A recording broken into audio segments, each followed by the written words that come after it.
Buona dimineața. Today is Sunday, May 17th. This is Paul, and in front of me is Tammy, not behind me. And we are backpacking in Bruges, and we are on day 45 of the Via Transilvanica, trekking across Romania.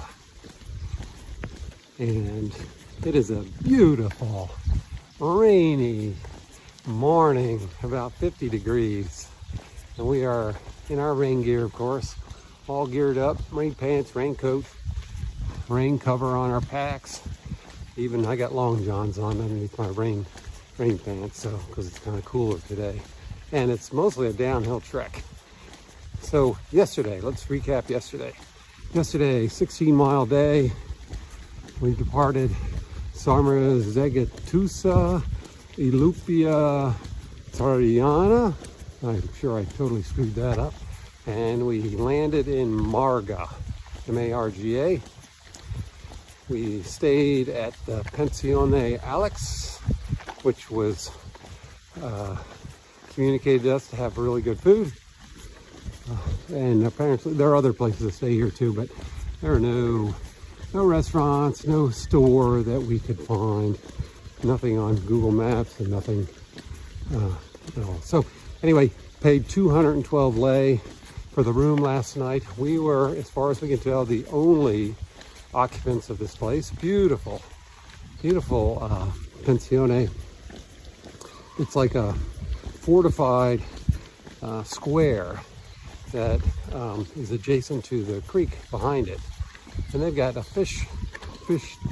couple of fish ponds, and they've got a wood burning jacuzzi and sauna, and we didn't use it. I don't even think they were operating, but yeah, we were the only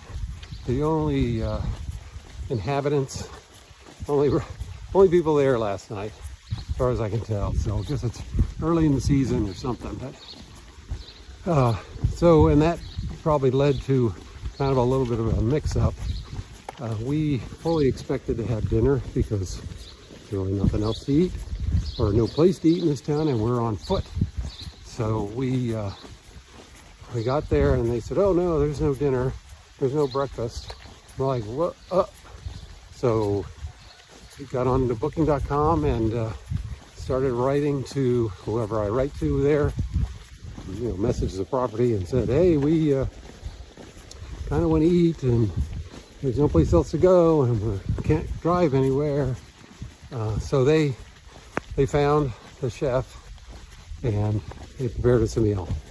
We had grilled chicken and French fries, and a wonderful soup. So food was good, just had to sort of twist an arm to get it. So kind of a mix up there. And they offered no breakfast either, which we kind of expect to have breakfast as well, because there's no other choice, right? So they'd said in the messaging back and forth that you're supposed to let them know a day in advance if you want food. Well, saw nothing in the policy, nobody communicated anything to us, so it was a bit of a mix-up, but it got sorted out, at least for dinner. But yeah, so for breakfast fortunately we stopped at the grocery store on the way here, which was in the town before this one, and picked up some breakfast bars and some other snacks for another time, but fortunately we were able to eat that stuff. So no coffee this morning. Anyway, so that was our night. Really comfortable room. We asked when the heat was going to come on, and she or he wrote back immediately, and sure enough, the radiators fired up and we were plenty warm for the night. So that was nice. The radiators and the towel warmer. Interestingly, so this is the third property where we've stayed on the entire trip where you don't put the toilet paper down the toilet. They've got a little sign in the bathroom saying no paper down the toilet. So number 3 property. First one was actually at Tasculesa Social, which is kind of in the middle of nowhere. I'm not sure, plumbing issues, something. So that was number 1, which we were kind of surprised to see, but we accommodated. And then the other one The second one we came into was in Magaran, was at Casa Tamba, and they are up in the middle of the mountains. I'm sure it's again a plumbing thing.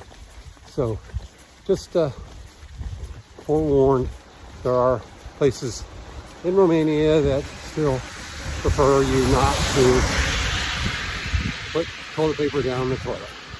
So no big deal. We've done it before. We've stayed in other places in other countries that require that too. So, and heck, when you're out on the trail in Colorado or the John Muir Trail, you know, no toilet paper left behind. It's even more drastic. So no big deal. We can manage. Just wanted to mention that. Also, as we round the bend, coming into the top of the village, it's the real sharp turn that you do. You kind of head uphill toward the mountains right before coming into the village. Then you make a sharp right turn. There's a house on the immediate right, and the gentleman was out front wheat gardening. Yeah, beautiful property. He invited us in, gave us a beer, him and his wife, and he showed us all around the house. He had a similar, his name's Alex, I guess. He had a similar hot tub, jacuzzi, and sauna set up as Pensione Alex. He showed that to us. And just a beautiful property with like 5 guest rooms, most of them en suite, you know, with their own bathroom. And they were explaining to us that they have this property and another property. This is their vacation home. This is where the gentleman grew up. And it was either for sale or not sure, but they said, oh, invite your friends to stay here. We'd love to have them. And we're like, well, I don't think any of our friends are going to come to Romania and stay here necessarily. But anyway, I'm going to pass it on to Tasulesa Social as it potentially being another option for backpackers on the Via Transilvanica to stay, maybe. I'll leave it up to those two to work it out to see if it makes sense. But she said, oh, no, don't tell them. But I don't know. They'll figure it out. Not for me to do by any means. Anyway, so today we are headed. We've got a little over 9 mile trek, mostly downhill, heading to what is that? Otelu Rosu? Where are we heading?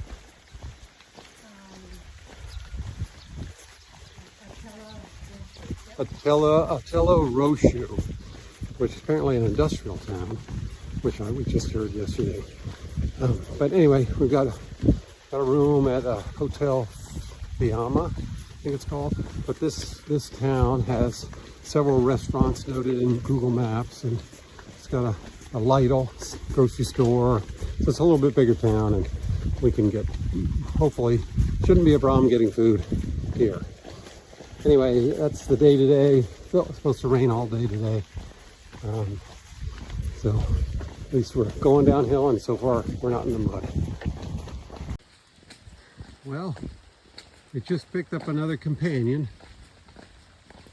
We just crossed over from one side of Route 68 to the other side of Route 68, and the dog that's leading us was hanging out by a fast food restaurant that looked closed. It was certainly not open while we were there, although there were a couple signs for it.